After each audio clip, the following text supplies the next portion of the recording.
Greetings and good afternoon. Welcome to Rootwork here on Black Liberation Media. My name is Thandisizwe Chimurenga. Please like, subscribe, and share.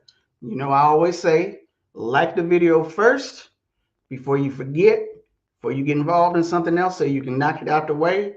Actually, like the video first in case you don't like it. We need the likes here at Black Liberation Media. I need the likes on my personal channel. So please like, subscribe, share. Like, subscribe, and share all of the work we do here on Black Liberation Media.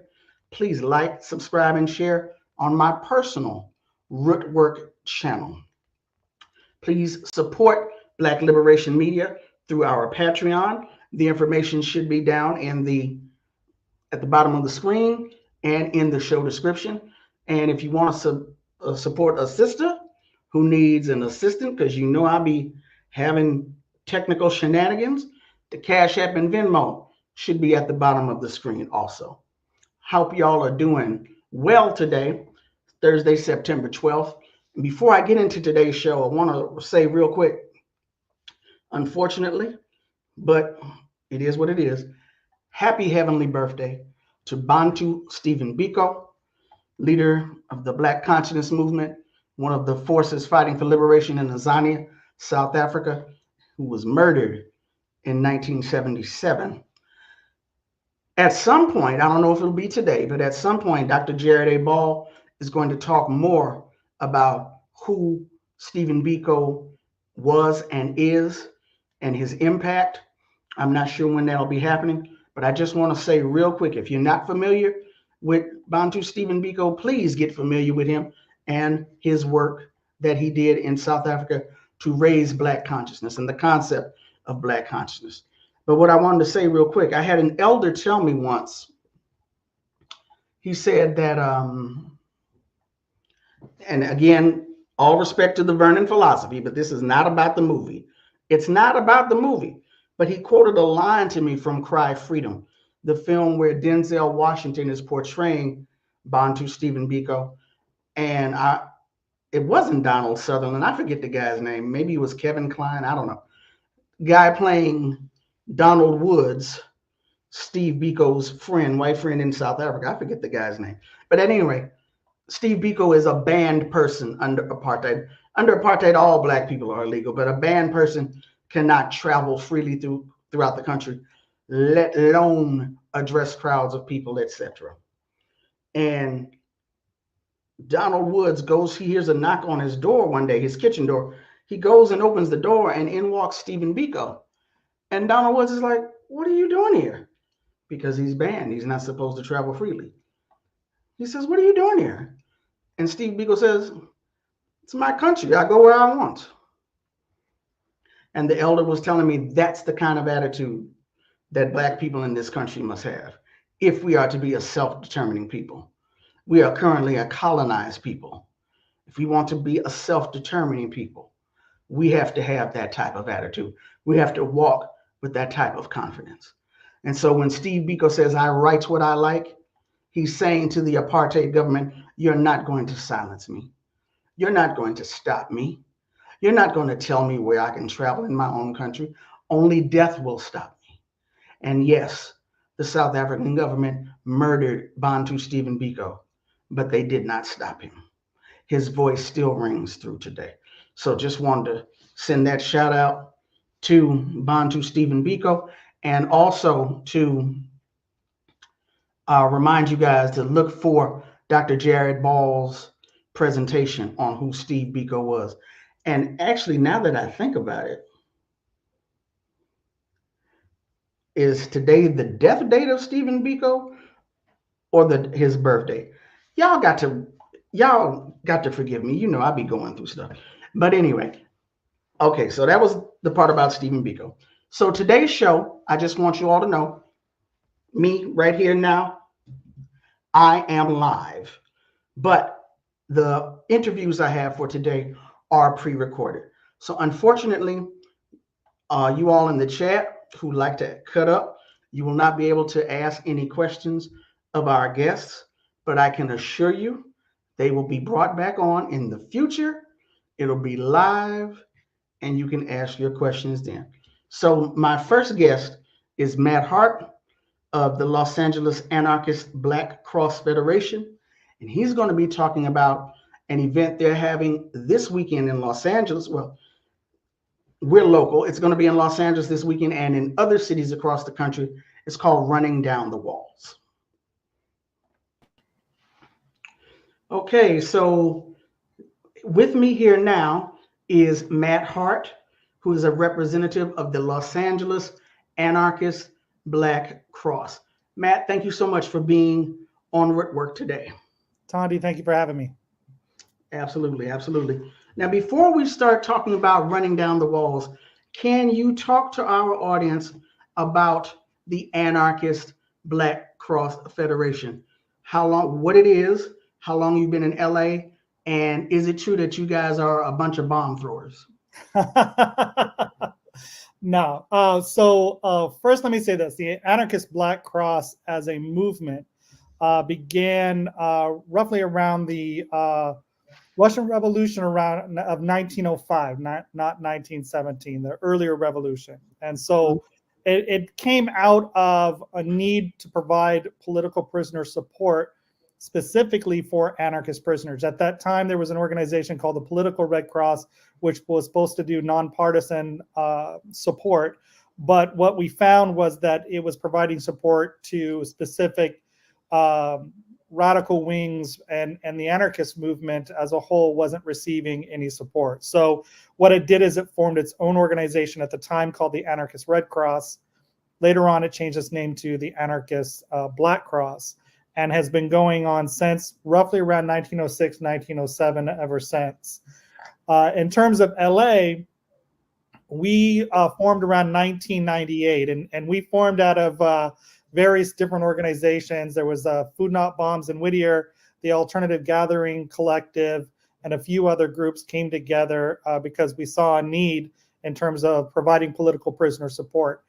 At that time, there wasn't a heck of a lot of prison support for those folks that have been engaged in political struggle, but yet were languishing in prison with little or no support whatsoever. So we decided to form in 1998, and then that same year we joined the Federation, which pretty much what that is it consists of various different Anarchist Black Cross organizations who have come together under the umbrella to support and provide assistance, and including monetary assistance to those individuals incarcerated for political actions or because of their political ideas. Specifically, those individuals who have engaged in either the anarchist movement or movements for self-determination and the liberation struggles that are taking place throughout North America and other places in the world.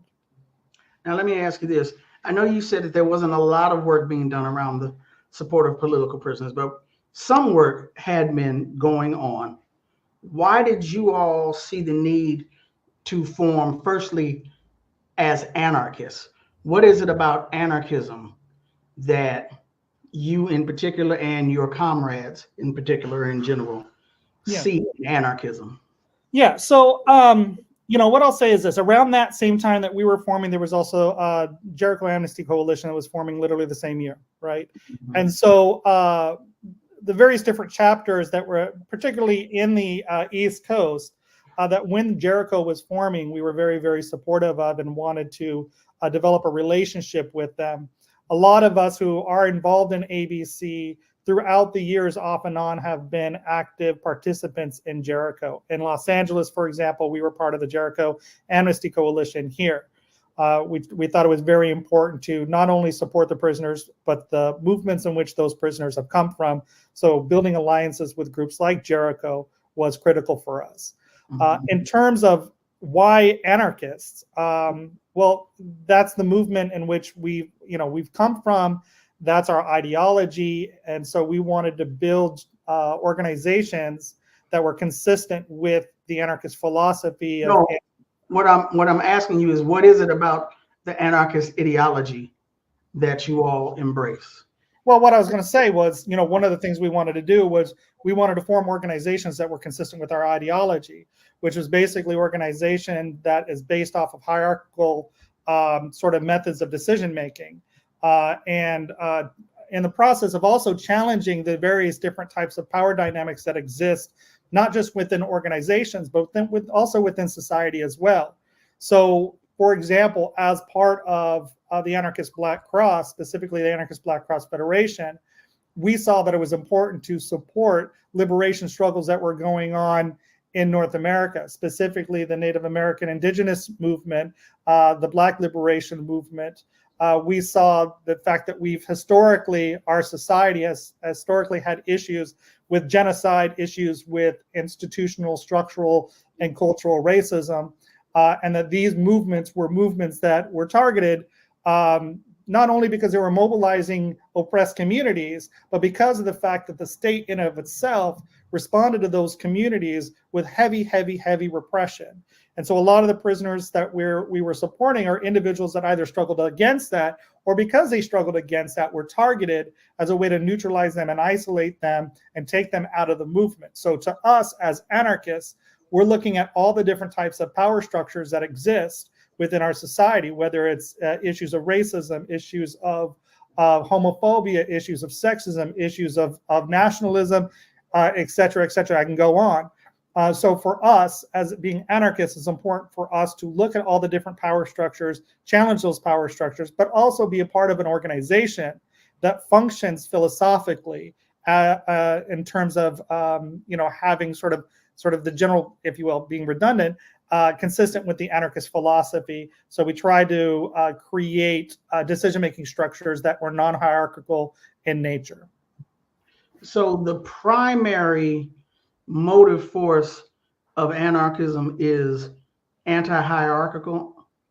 Yeah, it's, if you look at Marxism oftentimes is viewed as a form of philosophy that looks at economics, that looks at various different power structures, but mainly from an economic level. Mm-hmm. As anarchists, we look at all the different types of power structures that exist. There's not just one. It's not just about the relationship between the employing class and the working class, but it's also about all these other different types of power structures that exist, whether it's, again, we can look at patriarchy, right? And the very fact that patriarchy creates a power dynamic that is, in our viewpoint, inherently unhealthy. So how can we create relationships, whether or not it is the most intimate and then expanding to a more societal level? How can we find ways to create more egalitarian relationships that challenge sexism and patriarchy? We can go on and on. We can look at issues of heterosexism, issues of culture, issues of immigration status. And all these different things are things in which are power dynamics which create one group of people over another. So as anarchists, we try to find ways to challenge those dynamics, but then we also look at things like the state or the structural institution of the state and how that creates an imbalance. So how can we create decision-making processes which create more horizontalism or more egalitarian decision-making processes that include more voices and allow more people to have the same say as others in the process of making those decisions. But wouldn't Marxists argue that the reason why these power dynamics currently exist or are affecting people adversely is because of capitalism, which is a highly exploitive labor practice? Without a doubt, and that's certainly their position, but I don't think that if you pull that one thread that it all falls apart. I think that you can have certainly communal relationships that are that are more consistent with socialist philosophies and still have issues with sexism, still have issues with homophobia. Those things just don't go away just because capitalism falls. I understand that Marxists argue that these are sort of tensions that are created within the capitalist system. But I think from an anarchist perspective, I think that that's just, not to insult my Marxist comrades, but I think that it's lazy thinking. I think that society is much more complex than that, and just because we eliminate economic inequality, that doesn't necessarily mean that other forms of inequality aren't gonna still exist, and we need to challenge those things. And it's not something, and I'll even say this: once, let's say capitalism falls tomorrow. The reality is things like homophobia and sexism and all the different power dynamics that exist in our society, it's not like they just go away instantly. They're things that we constantly have to challenge throughout our throughout our development, not just development in a society, but also development as human beings as well. So it's an ongoing process that continues and continues and continues. Other forms of hierarchy are going to probably we'll see those different types of hierarchies trying to form in different aspects, and we need to work to try to find ways to challenge those things and try to find ways to dismantle them and create healthier forms of relationships. I'm speaking with Matt Hart, who is a representative of the Los Angeles Anarchist Black Cross Federation. Thank you so much for giving us that background on anarchism.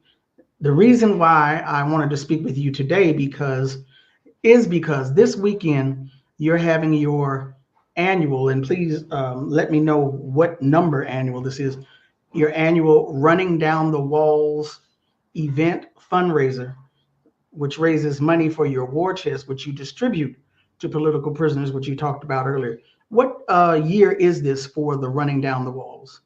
This is our 25th anniversary. Wow, so, 25 years you guys have been doing this.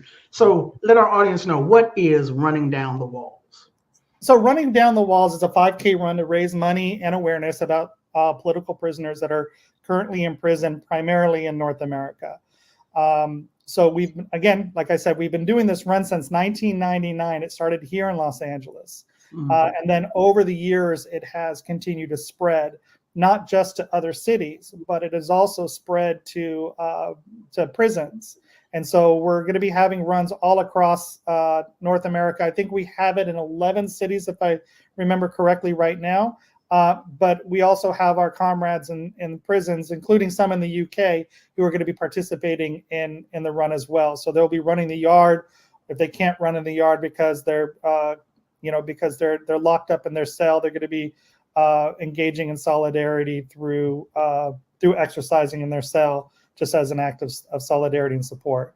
So again, we've been doing this over the years. It actually helped Jan Lamon, Bill Dunn, Leonard Peltier, and Malik Smith used to help organize the run in Leavenworth.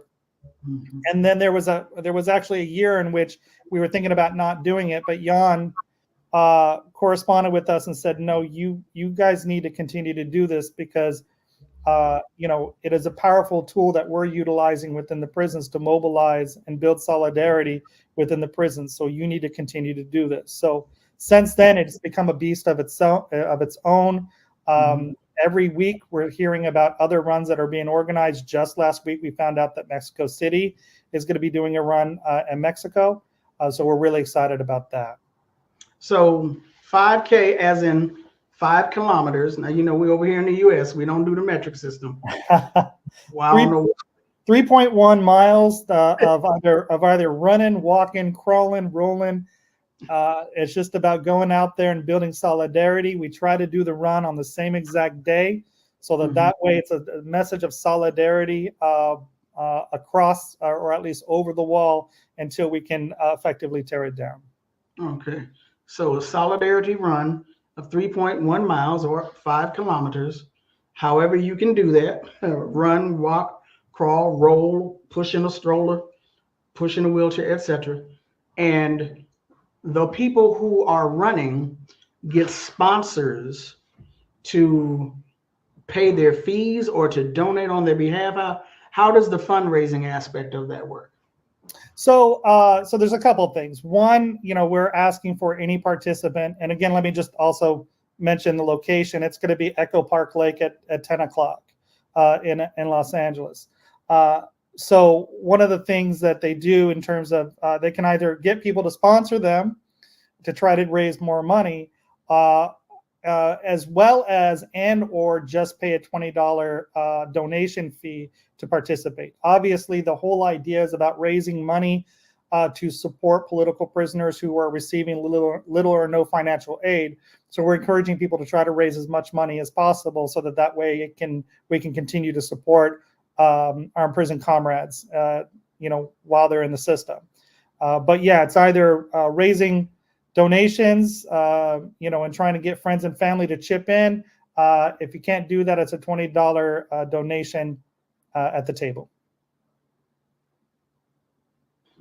I've got some construction going on in the house, so I'm putting myself on mute every now and then so the noise will not be too distracting. I want to ask you several things. The Anarchist Black Cross Federation you guys have had some, for lack of a better word, creative tension. It's not too much antagonism. I won't call it antagonism, but let's say there's a creative tension there in terms of how do you define a political prisoner? And I have a follow-up question regarding political prisoners who are chosen to receive funds from the war chest. But let's start with how you define or see political prisoners here in the U.S. Okay, so there was an international tribunal in Cuba, I want to say it was 1979, that defined a political prisoner for in terms of looking at North American political prisoners. So we've tried to stay consistent with that. In essence, what it is an individual who's been incarcerated because of their political actions or political ideas, just to put it simply. I know Bill Dunn kind of put a more extensive definition. Bill Dunn, who's one of the political prisoners that's been in, I believe, 1979, 78, one of the longest held political prisoners, anti-authoritarian political prisoners in U.S. prisons. He kind of expanded that a little to include individuals that are, engaging in class war, individuals that are struggling for self-determination and for liberation of their people. But we've tried to say as much as possible consistent with the International Tribunal, just to stay consistent as much as we possibly can with the rest of the political prisoner movement. So give me that definition again, that initial one from the tribunal. Well, I don't have it in front of me, but in essence, in essence, what it is individuals who've been incarcerated either for their engagement in political movements or because of that they've been engaged in political activity, either legal or illegal, in support of their movements, or individuals who have been targeted because of their political actions, or or they've been involved in the political movement, as you will, so they've been targeted specifically because of that. So either individuals who engage in activities in the struggle for self-liberation, that have for social justice movements, or individuals who've been targeted because of that, in essence. So based upon that definition, and again, like this is from my view, it's a creative tension. I wouldn't call it an antagonistic contradiction. Mm-hmm. But based upon that definition, then someone like a George Jackson, for example, would not be considered a political prisoner. Is that correct? Under our what I'll say is this: you look at Rochelle, for example, right? I think Rochelle would be a great example of that. Mm-hmm. Rochelle, we've never really considered Rochelle a political prisoner based off of the definition that we're utilizing with the International Tribunal, but Rochelle was somebody that we continue to work with, right? Mm-hmm. And so he was one of those individuals that we recognized didn't necessarily fit the definition that we were using, but he was an individual that we continued to provide support with, including Rochelle was actually one of the individuals that was on the war chest off and on over the years. So yeah, we recognize there is that contradiction, but we also kind of feel that until the larger community has that discussion and creates a definition that includes folks, mm-hmm. We're trying to stay consistent with the rest of the movement. We realize that there needs to be some discussion that takes place that considers those individuals like George Jackson, consider those individuals like Rochelle McGee, because there are individuals that have become politically active while in prison and have faced additional punishment, additional repression because of their engagement. And just me personally, I would say that to not include prisons as part of our society, I think is an interesting position to take, and I'm not necessarily sure that it's one that I'm supportive of. But traditionally, we've always taken that position that we're going to use the definition that the movement that the community has created. We're going to stick with it until the community comes together to have another discussion to address those issues. And just for clarity's sake, what we're talking about is individuals who have not, quote unquote, gone into prison for specific political crimes or crimes against political crimes against the state, challenging the state and its hegemony, but who become political and involved and either in movements and organizations or directly challenging the state now that they have become incarcerated. Right, and if I may, it's for us, it's very much sort of the same thing as the discussion of anarchist prisoners who are incarcerated for actions that weren't inherently political, versus individuals that are anarchists that engaged in political prison, or that engaged in part of the anarchist movement or some other social justice movement and was incarcerated. We still think that those anarchist prisoners should be political prisoner, or should be supported. Whether or not it gives rise to defining them as political prisoners is another issue. But we feel that those individuals that have been incarcerated because of their political actions, that we as a movement have a responsibility to support them and do what we can to support them. We can continue to support those other individuals, and we should. We should also continue to support those individuals that have become politically conscious while in prison and have, who have or even haven't faced political repression because of that. But we should support those individuals who are in prison that are part of our movement. Whether or not we define them as political prisoners is another thing. If that makes sense to you. No, that does. I'm speaking with Matt Hart, who's representative of the Los Angeles Anarchist Black Cross Federation. We're talking about anarchism, prisoners, political prisoners, and their upcoming war chest fundraiser, Running Down the Walls. So my next question, piggybacking or veggie backing on that question, you have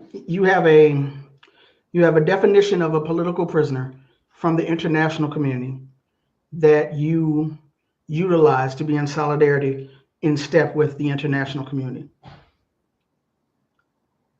Not necessarily folks who go into prison for political reasons, but some of them become political while in prison and do much work, such as a Rochelle McGee, etc. And you end up supporting them.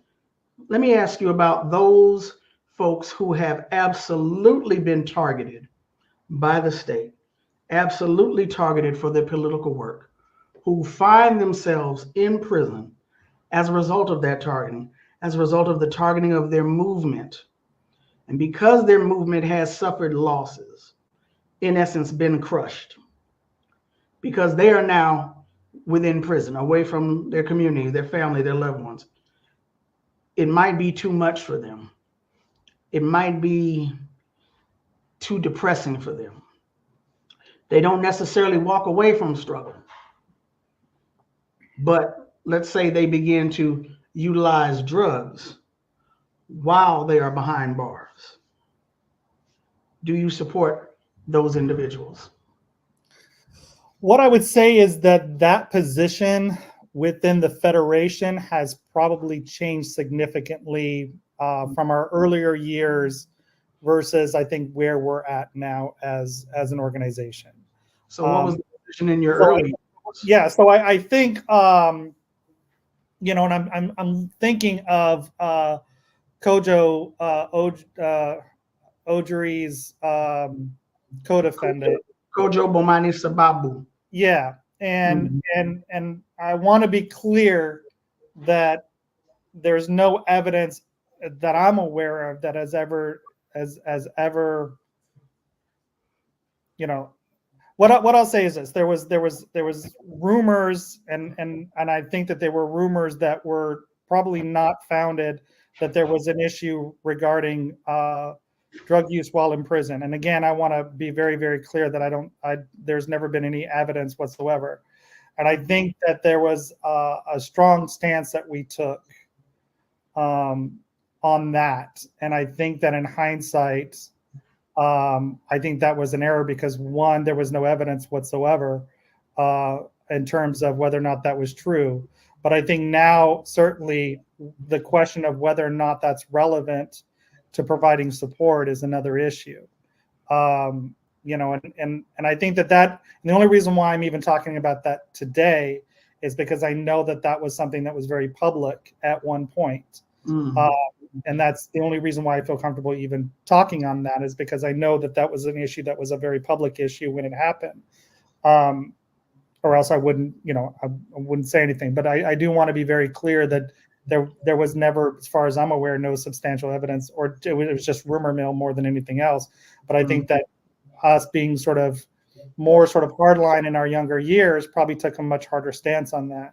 I think certainly now, as the Federation has changed, both in terms of just membership, but also in terms of political development, in terms of just maturity, I'm not necessarily sure that we would take that stance. Obviously, we've got a critique about the way drugs are used in our society and the problems that it can create in our society and our communities as well. Especially the fact that, you know, we've seen, certainly within the Green Scare, and when all of the arrests were going on with the environmental movement, one of the things that the state used was people's addictions as a way to get them to flip on their folks, right, and get a lot more people incarcerated. And so there's definitely criticism about drug use within the movement, but how it's been used by the state. But whether or not that's our place to then turn around and pull support from people because of the fact that they have an addiction, I think that, you know, we've definitely grown and have matured, and we probably wouldn't take that stance now. To be honest with you, I don't think that's been a conversation that's come up in many decades within our organization. Our organization has been around since 1995, right? So, you know, we've made mistakes over the years. I think that's, in my viewpoint, probably something that was a little bit overzealous in terms of our younger selves. Probably not a decision that we would make now these days. So that's my position. I mean, that's my take on where we're at as an organization. I don't know if other people in the Federation take the same stance. Right. We, as an organization, used to take a very hard stance about us as individuals in the movement engaging in drug use. And you know, in our younger organization, at least in the way the organization was formed in its younger years, we took a very strong position on that. And the reason why was because, you know, especially, you know, certain chapters, LA being one of them, we saw the way that drugs were affecting our families, affecting our communities, affecting our societies, and in some respects affecting our movement. So if we had a responsibility to support those individuals in prison and be a consistent and reliable support network, we needed to make sure that our behavior and our conduct was not going to be something that undermined their support. And since we saw, you know, drug use, especially, you know, some of the heavier drugs, really sort of destroying the fabrics of our communities and our societies and our society, we took a very strong stance on that. That may not be part of the dialogue these days. We haven't had the discussion in probably well over a decade. But certainly sort of as young, young, probably sometimes over serious activists and people that were part of the movement, I think sometimes we took harder stances that we may not necessarily take these days, if that makes sense too. That does make sense. And thank you for expounding on that. I appreciate it. Sure. I want to wrap up with you regarding the running down the walls, but just real quick, of course. Actually, let me go back for a second. We were talking about regarding this issue of drug use and supporting of political prisoners. We were talking about Kojo Bomani Sababu, who's a co-defendant of Ojere Lutalo, and they were convicted, I believe, or accused of, I believe it was bank expropriations. It was bank expropriations, and then it was also engaging in offensive actions against drug dealers who were responsible for poisoning their communities. Right. Okay. Yeah. Okay. Gotcha. Yeah. Okay. So and I will say this: Kojo is an individual that we support wholeheartedly. As a matter of fact, our Inland Empire chapter just had a Black August letter writing campaign, and Kojo was one of the individuals that folks were writing to. So okay. I think, and I want to clarify that, I think his where we were at as an organization. Again, young people make mistakes left and right, and I think that we responded to rumors when those rumors probably had no merit, especially if you look at while he was incarcerated. And I think it affected his support negatively. And I think in hindsight, I think we, again, we're all part of a movement. We all make mistakes along the way. And I think that was probably one that I think it's safe to say that we were overzealous, to say the least. Okay. Kojo is still in. Ojere was released a few years ago for our audience members. Yeah. Please, and I also want to say this. So and just because he's released doesn't necessarily mean that he's still not messed with. After his release, he came here to Los Angeles to do a speaking event at an anarchist book fair. And on his way home, he was on an Amtrak, and he got pulled off of the train by the Joint Terrorist Task Force because some lady reported him because he was talking about the conference, and she turned it into some weird allegation. But the Joint Terrorist Task Force pulled him off of the train, and his arrest and the fact that he had been previously incarcerated as for his involvement in the Black Liberation Army was all over the newspapers throughout North America. So just because folks are released doesn't necessarily mean that they still aren't targeted by the state. Yeah, but he was coming back from the Anarchist book fair, and y'all a bunch of bomb throwers. So what do you expect? But we're not. We're not. Well, so that 19th century cartoon doesn't necessarily exist. We're not all wild-eyed with strangly beards. Wait, hold on a second. Never mind. Hold on a second. I got the so. Let's not go there, shall we? Yeah, let's not go there. Real quick, before we get back to the running down the walls, I would be remiss, of course, if I did not mention, Martin Sostra, Lorenzo Cambo Irvin, Michael Ashanti Alston, who consider themselves to be anarchists. Ashanti Alston considers himself a new African anarchist. But where the women's at? Where the Black women, the brown women, the Latina anarchists? Where the women's at? What I'll say is that there are women of color throughout all of our movements. Los Angeles, Philadelphia, New York certainly have their representation. If you look at the anarchist movement in Los Angeles, I think that you've got a lot of amazing, wonderful, powerful anarchist women organizing. You've got the Ovarian Psychos in Boyle Heights. That are organizing, Latina women that are doing great work, in Boyle Heights and around that area. So you've got they're all over the place. Now, yeah, you're right. You've got this history of Sostre, Lorenzo, which and Ashanti that are definitely putting in good work. But voices are definitely out there.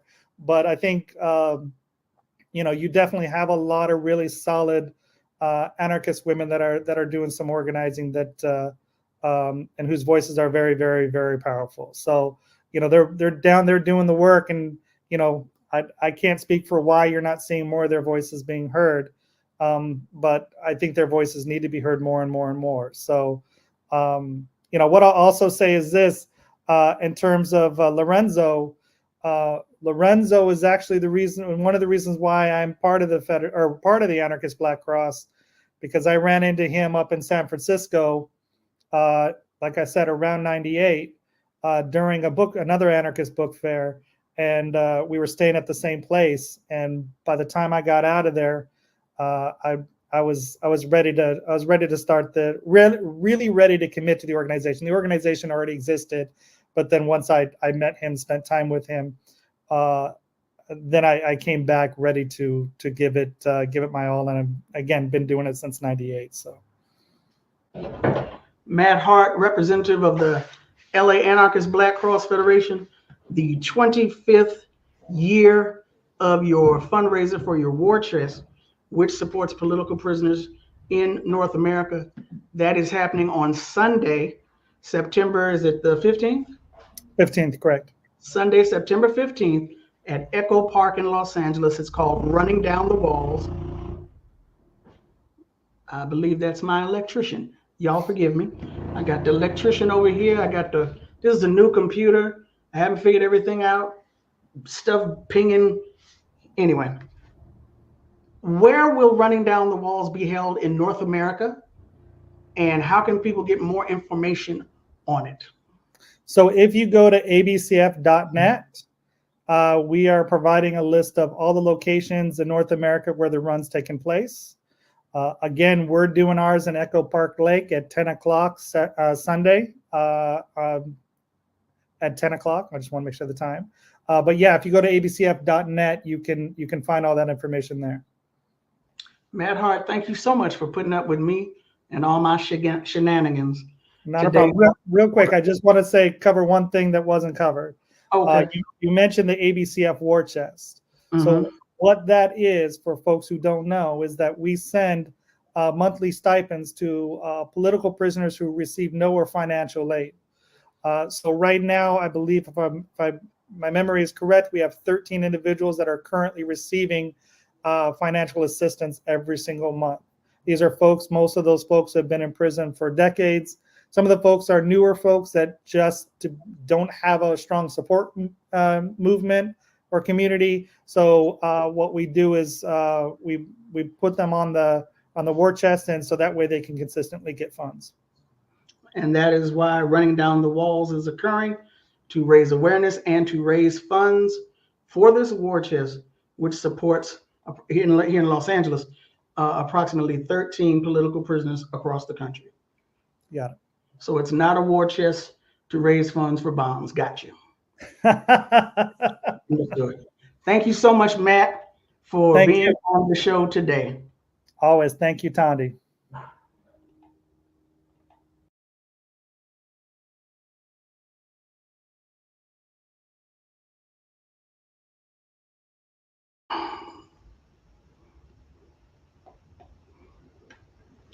So, again, that was Matt Hart of the Los Angeles Anarchist Black Cross Federation. Running Down the Walls is occurring this Sunday, September 15th in Los Angeles and several other cities.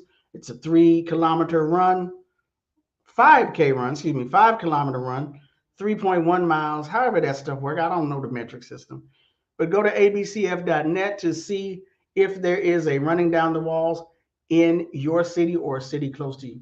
Also, real quick, obviously that was the spirit of Baba Steve Biko lightly tapping me on the shoulder. Today is not his heavenly birthday. Today is not his birthday. It is the anniversary of his death. So everything I said at the beginning, keep that. Just know that I got the significance of the date wrong. This is not the date that Steve Biko was born. It is, in fact, the date on which he was murdered. So thank you, Baba, for gently whispering in my ear that I got that wrong. And I have, where I could, put a couple of things in the chat for you all, a couple of either links or keywords for you all to go look up on your own.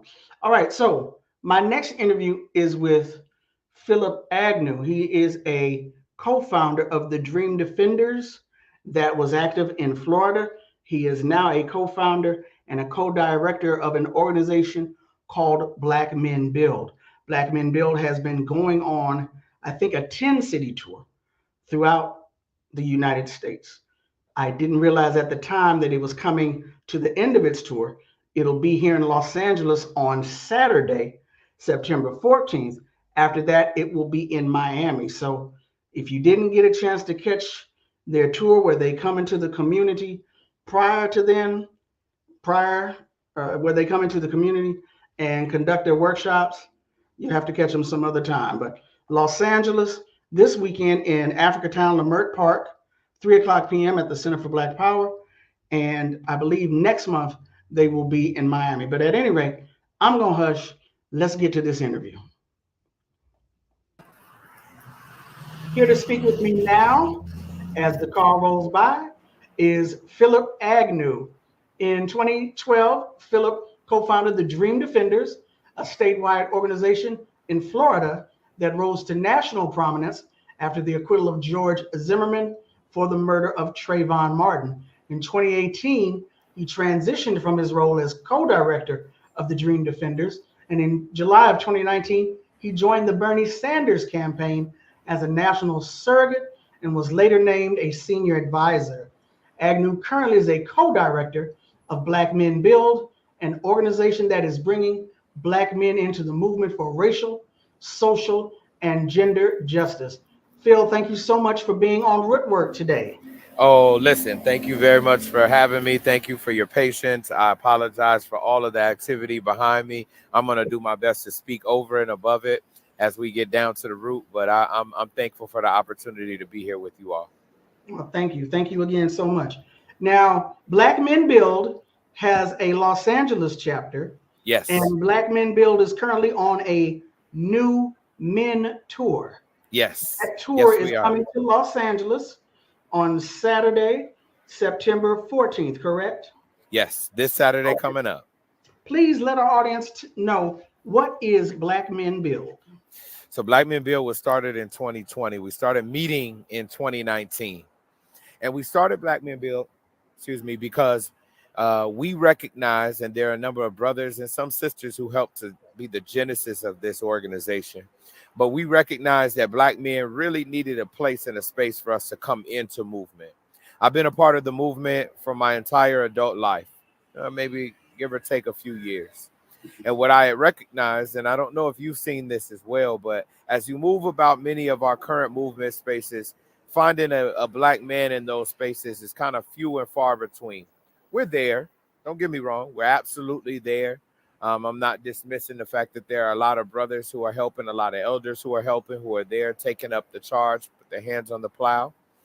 But when it comes to looking at the numbers, the quantity, and the energy in our movement, what we see is a lot of our sisters, a lot of our femmes, a lot of the women in the movement who have been holding it down. And we asked the question of ourselves in 2019, why is it that our brothers, our fraternity brothers, our blood brothers, our street brothers are not finding a footing within our movement? Black Men Build came out of the answer, or is our attempt to answer that question.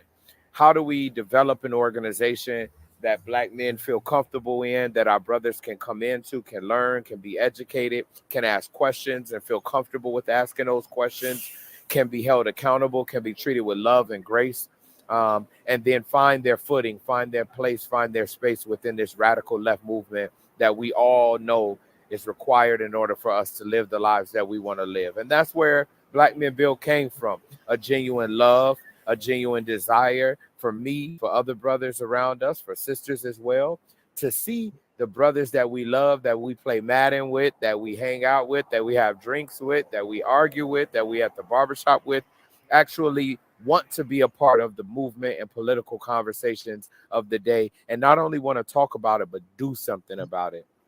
And so that's the impetus for Black Men Build. We got chapters all over. As you mentioned, we have one in LA. We got one in Miami, where I'm at here on this noisy street. We have one in Milwaukee and Detroit and Columbus and New York City, in St. Louis and Atlanta. And we're building in many cities outside of that, all with the express goal of giving Black men, giving our brothers a space to come in and do more within our movement. So, at the risk of sounding simplistic, dare I say even reactionary, naive, at the risk of sounding all of that, No. I feel like I have to ask the question. So what you're saying is that none of these spaces that or issues you just mentioned, none of that existed before Black Men Build? Oh, And no, you have to excuse me, I've got some work happening today here at the house while I schedule an interview. So excuse me for my noise in the background. But no problem. What you saying? Is that what you're saying, bro? No. I wouldn't be that arrogant. I think that there have been and continue to be a lot of different formations around the country, around the world, that Black men can find some space in. I'm a part of a fraternity. You know, there are church groups, there are street organizations, there's all manner of Masonic and other affiliations. What I'll say about what Black Men Build is has introduced, has cultivated, is an understanding that the personal is political, and that is not a new concept. Obviously, I'm parroting a Black feminist concept, but what we do is we say, you know, personal transformation, whether it be through our men's circles, whether it be through our PE, is an important piece for anybody to become a full human being and also a full participant in a radical transformative movement. And so we believe that the men's circle, and combining the men's circle with political activity, with political education, with a left understanding that tells you how to think, not what to think, is maybe a little bit more new than what we've seen in other organizations and in other groups that are directly and geared towards men. A lot of those other groups that I've mentioned, and I love your question, a lot of those other groups that I mentioned, you know, they bring brothers together around starting Black businesses, or maybe there are some groups that want to increase brotherhood or increase the physical fitness of brothers around the country. Our organization combines a lot of those elements with a very, very clear left politic. We don't believe that Black capitalism is going to save us. So, you know, we're different than maybe 100 Black men. We don't believe that just voting or registering people to vote or you know, bringing brothers together for academic uplift are going to save us. So in that way, we're a little bit different than fraternities. We're not religious in any way. We're spiritual, as everybody says, but we're not religious. So we're different than a lot of church groups, etc.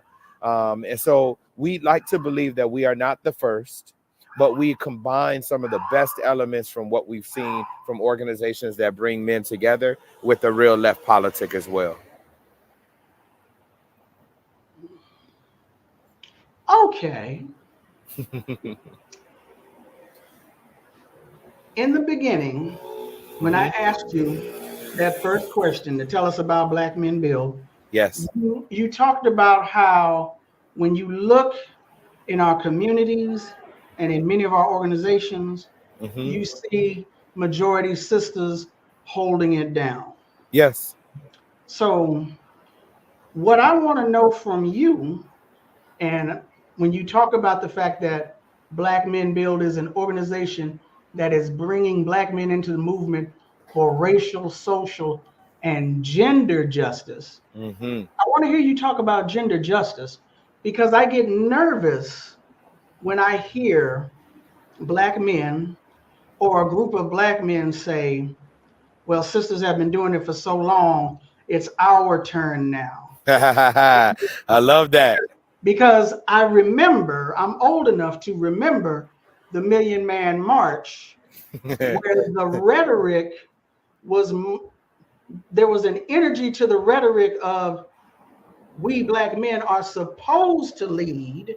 Right. We Black women have been leading. Now you need to step back and let us take our rightful place. Yes, so, yes. So what you saying, bro? Is that what you saying, bro, or no? Oh man, listen, I want to do this weekly with you. Absolutely. Can I get hell no? No, we absolutely are not saying that. In fact, and I'm the last one to quote myself, but I did mention it at a previous stop that if you've come to a Black Men Build meeting, or you're coming into proximity with Black Men Build and seeking membership because you want to be a part of a black boys club, or you want to insert the black man into his rightful place at the head of the throne, then you've come to the wrong organization. What I meant when I said that beginning statement is that in order for our community, our people to advance, we need all of us, every gender, every sexual orientation, every presentation of both. And so for us, it was an opportunity to say, why are Black men not doing and holding up their part? And I'm not saying their part is at the front of the room or at the beginning of the rally or at the top of the list, but there are a number of roles for all of us to serve, whether it be a nurturer, a supporter, a server, a speaker, a talker, a thinker, a doer, a builder. There are a number of roles, and Black men need to find their space and place within them and serve. And Black Men Build is a place where we want folks to come in, to learn, to observe the whole litany of different roles that one can play, irrespective of their gender, and find a space for us to be. But it is unconscionable for Black men to be on the sidelines, armchair quarterbacking, numbed out, not participating, critiquing, or worse, joining the opposition under the guise of being some sort of free thinker, under the guise of being some sort of contrarian, under the guise of being so much better than our community that you decide that what you need to do is join the very people who are killing our people. And so that's what I meant when I was saying that first statement. And we are not, and have never been, and will never be an organization that seeks to reassert or reinsert Black men into their quote unquote misogynist place at the head of all things. Though we do believe that there may be spaces and places and times where a man or someone who presents as a man has to serve a certain role. It is not just because of who he is, but because he has earned it, or because the people have selected him for it, or because it is his time to serve. That is not permanent. That is not always, but we'll be ready for that too. We'll be ready for all of it.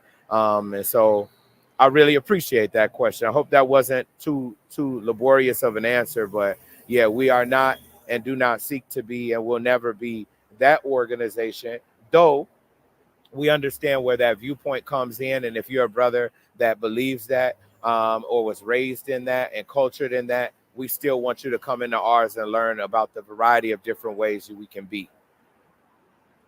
I'm speaking with Phil Agnew, who is currently the co-director of Black Men Build, an organization that is bringing Black men into the movement for racial, social, and gender justice. Phil, in 2012, co-founded the Dream Defenders, a statewide Florida organization that rose to national prominence after the acquittal of George Zimmerman for the murder of Trayvon Martin. So this tour that you guys, you brothers, y'all, folks, you're going on tour to various cities. What can folks here in Los Angeles and folks in the remaining cities of your tour look forward to? What is this tour? What does the day entail? Yes. So New Men, we called it the New Men Tour, and that comes from a part of our politic that links to the question that you asked me previously. We believe that new men must be born, that this moment requires, in order for us to meet it adequately, men, people, human beings that can approach the question of manhood, humanness, personhood in radically different ways. And we can ask questions. We can say we don't have all the answers, but this is a moment that requires us to transform to meet this moment. And so the New Men Tour has been an opportunity. We've already done 8 cities and we have 2 more now. It has been an opportunity for us to bring what we consider the gift of the men's circle to each of the cities that we've already been in. So we've been doing circles in all of these cities already, twice monthly in each one of our offices. We are available for our men's circles. And we believe that this, what I call ancient technology of the circle, has great utility for our political moment today.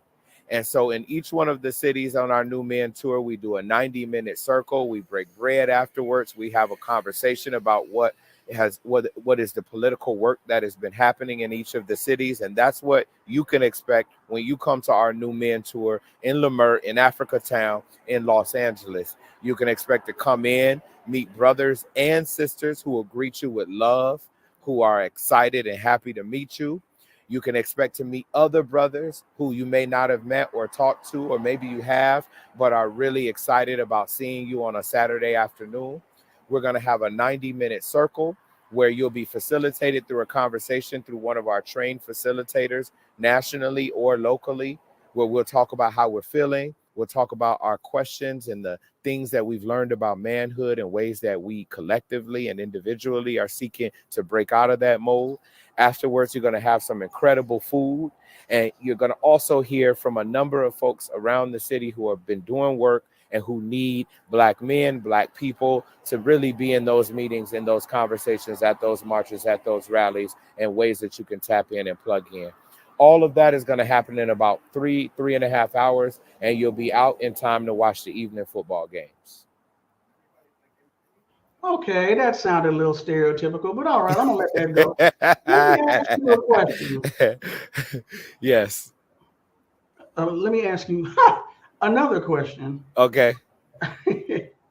Hold on. Here we go. Wait, what part of that sounded stereotypical? The event or the football afterwards? The football game. Hey man, you got listen. We have to meet people where they at. It's college football. It's a big thing, you know. Okay, now I don't know why this white woman's butt is over here in the corner. We're gonna pretend that we don't see that. Okay. I was looking for this quote by Frederick Douglass. Yes. And this is the first one that popped up.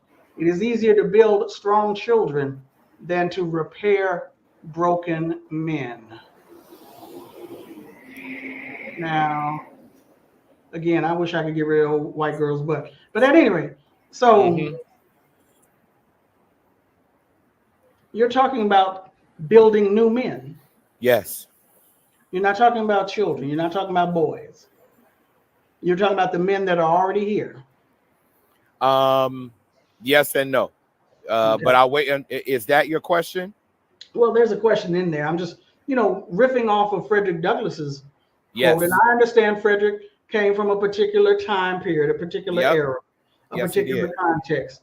But, we look to the past for inspiration. We should. And based upon his lay of the land, what he saw, he said it's easier to build strong children than to repair broken men, which I think is one of the reasons, not all, but one of the reasons we saw the rise of independent schools during the late 60s and early 70s, an attempt to grab children, attempt to grab our youth and raise them with a particular ideology, with a particular cultural worldview. Right. Simultaneously with our political organizations, our circles, work study circles, political education, etc., for the adults in helping to change and shape, transform their worldview. But again, going back to Fred, he thinks it's easier to deal with the children than to deal with the adults who may be quote unquote broken. And that might sound harsh, but there's a lot of trauma that we have endured here in this country. A lot of that trauma has affected us.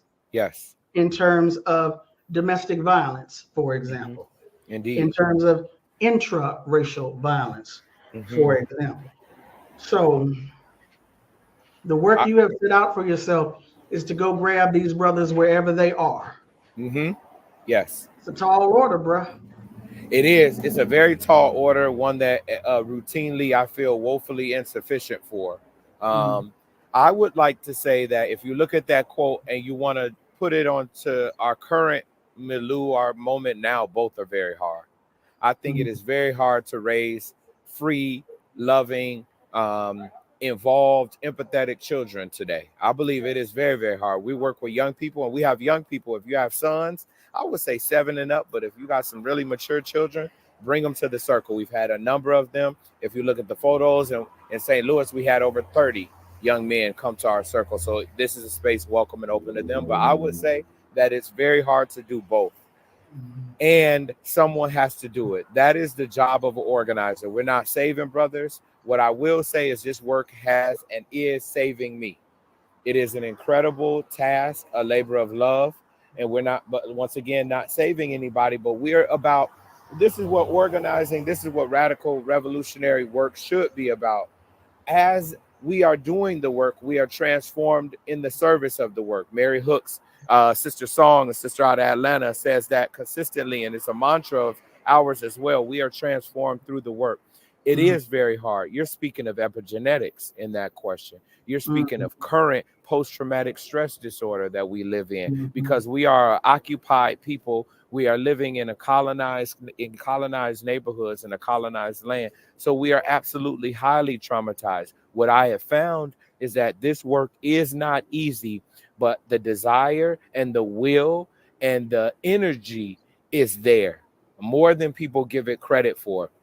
I have been witness, and I am, I guess, a self-witness of my life, of the fact, and I can attest to the current condition of Black men that we want to be better. Not because we're bad, not because we're all toxic, not because we're beyond redemption, but I'm a part of a generation. I'm 39 years old. And I'm a part of a generation. I have fraternity brothers and blood brothers. And when we get together, we're talking about how do we become this way? We're talking about we don't want to be twice, 3 times, 4 times divorced. We want to build loving partnerships with the people that we love. We're talking about how our fathers raised us and how we want to raise our children differently. We're questioning the things that we were taught about our emotions, about sex, about sexuality, about all of those things. So all I'll say is, if nothing else, this is a very hard job, as you're saying, but the desire and the will and the energy to transform is bountiful. And I'm glad to be a part of this moment in time with other comrades, to experience it and to be a part of the catalyst. Question again. Yeah. Obviously, of course, questions, right? It's many questions, right? I have not followed closely the work of Black Men Build nationally. Okay. But I am aware of the work in Los Angeles. And in Los Angeles, there is also a women's circle. Are women's circles a part of Black Men Build nationally? Yes and no. So all of our chapters do not have women's circles. Most of them do. Miami, we have a women's circle, and we also have a joint circle that we call our Umoja circle that we do every 5th Monday. In Milwaukee, I believe we're our first. We have a woman lead organizer in Milwaukee. So she began doing women's circles in concert almost as soon as we began doing men's circles. In LA, we have our women's circle. And I believe we're starting them up in many of the other hubs. And it wasn't because we came out the gate and said we need to bring sisters together. It was because there's a true, genuine desire for Black people, and I think people writ large, to be in spaces where they can talk and communicate with people on a deeper level. And so, yes, we do women's circles in most of our hubs now. But the women's circles are not a project of or were founded by Black Men Build. Is that correct? Or am I incorrect in that assessment? Well, this is you're not incorrect. I'm glad we have time, because I don't think any of these answers are quick. When we started Black Men Build, it's in the name, it's in the way that we present ourselves, that we were reaching out to a very particular segment of the population, not just all men, but men who are being heavily recruited by the right, working class men who weren't finding their way into our movement. So we were very specific about that. And as we did our work, our politic attracted sisters into our organization. And so we have always, from the beginning, had women members of Black Men Build, dues paying, active, in some ways more active, if you want to really be honest, because that's how it works. once again, but very active and engaged women as a part of our organization. And we've always had, not because of just a politic, but because of the most qualified women leaders, women organizers, and women staff people as well, and women advisory board members. And so to answer your question, the simple answer is to say, no, it wasn't men within Black Men Build who started this, but it was Black Men Build members who started the women circles. Okay. Because that's another thing I get nervous about is when Black men say, I'm gonna start this for Black women. You doing other things with your time as opposed to all up in our business, bro. Yes, no, we're not. It's all women who are facilitating, and it never will be another way. But we do have a way that we run our men circles, that we have supplied our values, our acronym for how we do our circles, which is process, which is, participate, respect, etc. We have provided that for the facilitators of the women's circles, so there's some level of uniformity and structure. Gotcha. Phil Agnew, co-director of Black Men Build. Are you a co-founder of Black Men Build? I am. I'm heavy on the but yes. Co-founder, co-director of Black Men Build, discussing the new men tour, which has been happening across the country, coming to Los Angeles this weekend, September 14th, in Leimert Park, African, at the Center for Black Power. That's on 43rd Street, directly across from the park. What cities will you be going to after Los Angeles? This is our second to last city. Our last one will be Miami, Florida. So we've been in 8, and number 9 is LA, and number 10 will be Miami, Florida. Okay, so I done caught you on the end of the tour. Is there a new tour schedule for next year? Oh my goodness. Well, for every end there's a beginning, and I think what our goal is next year is to do a gathering. So to bring the brothers and sisters that we've met and engaged with over the last 4 years together in one place during our 5th year. So that's the goal that I have personally. I got to raise money for it and do the shucking and jiving and the dancing and all of that stuff. But I believe it will happen. So that's our goal for next year, to have a national gathering. And just before I let you go, can you give me or give our audience an idea of in addition to the men's circles, are there other projects that Black Men Build is engaged in? Do you do coalition work? What all y'all do? Yes. So in addition to our twice monthly men's circles, and our women's circles and our joint circles, we also do political education. We believe political education is key to building a strong radical left movement. So every week, virtually, almost every week, we have something called Theory Thursdays, open to everybody. It's online on Zoom. You can sign up when you get our emails, or sign up for our email list at blackmen.build. Those are hour and a half long conversations where we dig into everything from misogyny, patriarchy, capitalism, white supremacy, colonialism, political prisoners during Black August. And so those are weekly.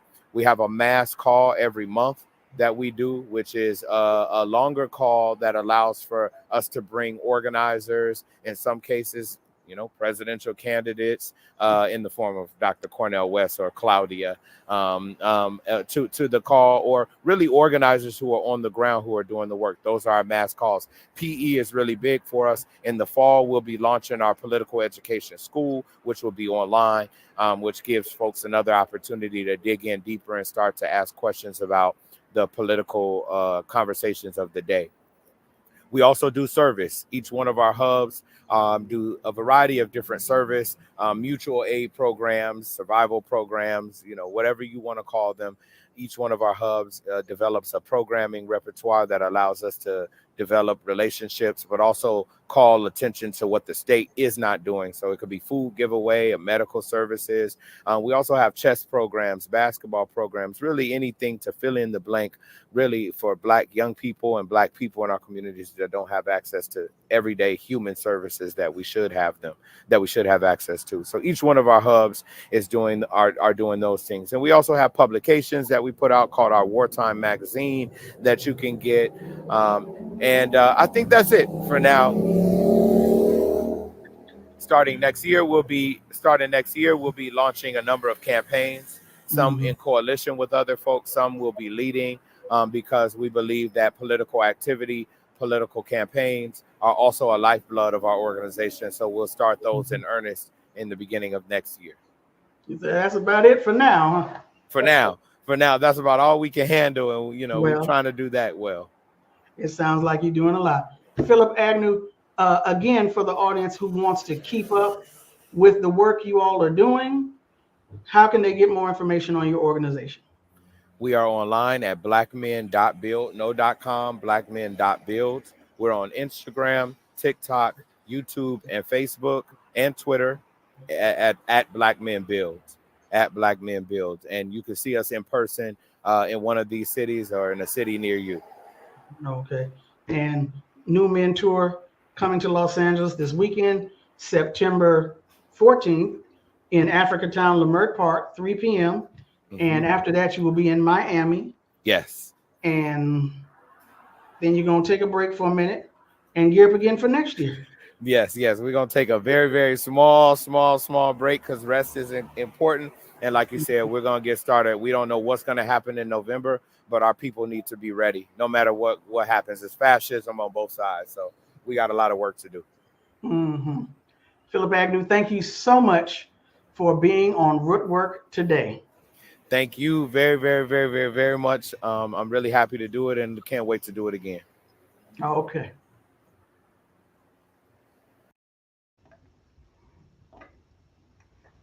So let me check real quick.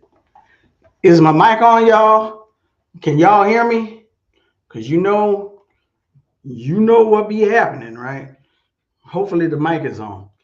So those were interviews with Matt Hart of the LA Anarchist Black Cross and Phil Agnew of blackmen.build. Both of those organizations are having events in Los Angeles this weekend. Look for the events, the organizations and events in the cities that you are in. Their information, website, etc., should be in the show description. I'm more than positive that you can find them on Instagram. But here in Los Angeles, blackmen.build's new men tour will be on Saturday in Afrikan, Leimert Park, and on Sunday in Echo Park.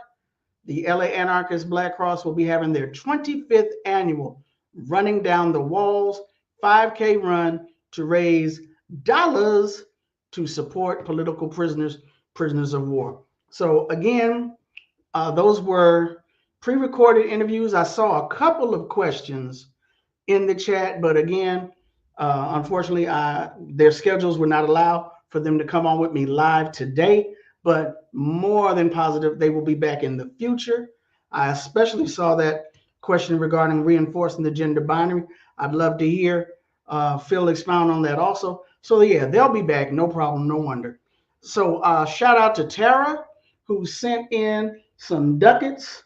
Am I dating myself? Some dollars, some cash, some cheddar, some cheese. Greatly appreciate your support. I've moved into a different room in the house. It's bare in here, and I do not like the sound. Not that I plan on putting soundproofing on the walls, but it's just the sound is a lot different in here.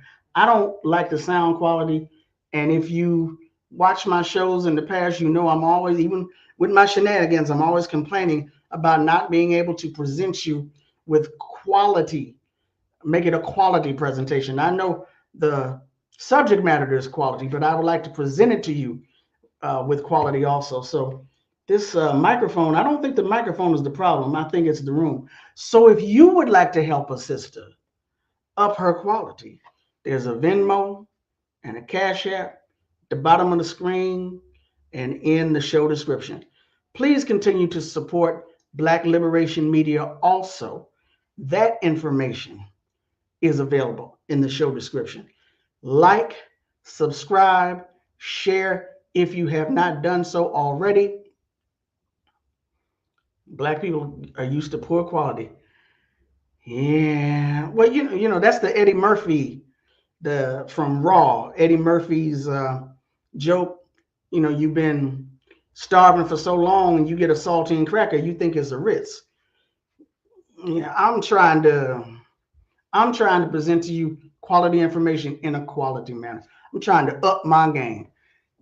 I don't know if I'm tech divergent. Well, you could call it that. Let's not be nice about it. Let's not sugarcoat. I be having issues. But at any rate, I started late, another tech issue. Thank you all for hanging with me this long. Thank you all so much for supporting the channel. Thank you so much for supporting Rootwork. I'm going to get out of here and let y'all get to the rest of your afternoon, the rest of your evening. Again, like, share, subscribe, support. Thank you so much. Peace.